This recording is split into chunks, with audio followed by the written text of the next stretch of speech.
Galates 5, 20, 23. Le fruit de l'esprit. Verset. Le fruit de l'esprit, c'est l'amour, la joie, la paix, la patience, la bonté, la bienveillance, la fidélité, la douceur, la tempérance. La loi n'est pas contre ces choses. Galates 5, 22-23. Pensez. Avez-vous déjà eu l'impression de faire de gros efforts pour être bon, de suivre des règles, tout en ayant l'impression qu'il manquait quelque chose dans votre vie? Peut-être étions-nous tellement concentrés sur nos propres forces que nous avons oublié que la véritable transformation vient du Saint-Esprit qui vit en nous. Ce passage nous dit que le fruit de l'Esprit est ce que nous devons rechercher et laisser l'Esprit produire dans nos vies. Le fruit de l'Esprit ne se crée pas par nos propres forces. Il résulte de l'action du Saint-Esprit dans nos vies.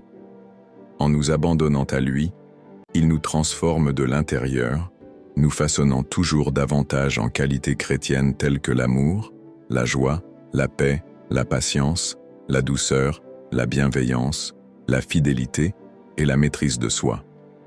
Ces qualités ne se résument pas à une liste de choses à faire. C'est une nouvelle nature que nous recevons en Christ, et lorsque nous portons le fruit de l'Esprit dans nos vies, nous pouvons vivre une vie qui honore pleinement Dieu. Une histoire en images. Imaginez un arbre qui porte des fruits. L'arbre ne cherche pas à porter des fruits par lui-même.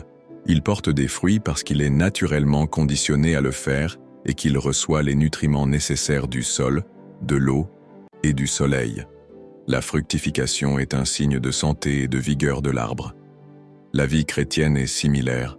Nous sommes des arbres plantés par Dieu et le Saint-Esprit est notre nourriture. Lorsque nous laissons l'Esprit agir pleinement dans nos vies, nous pouvons porter le fruit de l'Esprit. Ce fruit est un signe de notre croissance en Christ. Et lorsque nous portons le fruit de l'Esprit, nous glorifions Dieu et témoignons de lui au monde. Action 1. S'abandonner à l'Esprit. Abandonnez-vous au Saint-Esprit dans tous les domaines de votre vie et demandez-lui d'agir en vous.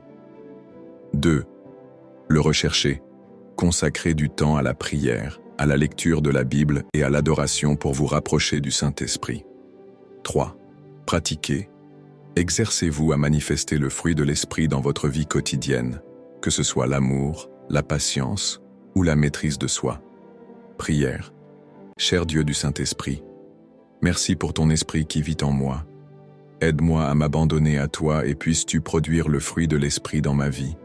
Que ma vie reflète ton caractère et glorifie toujours ton saint nom.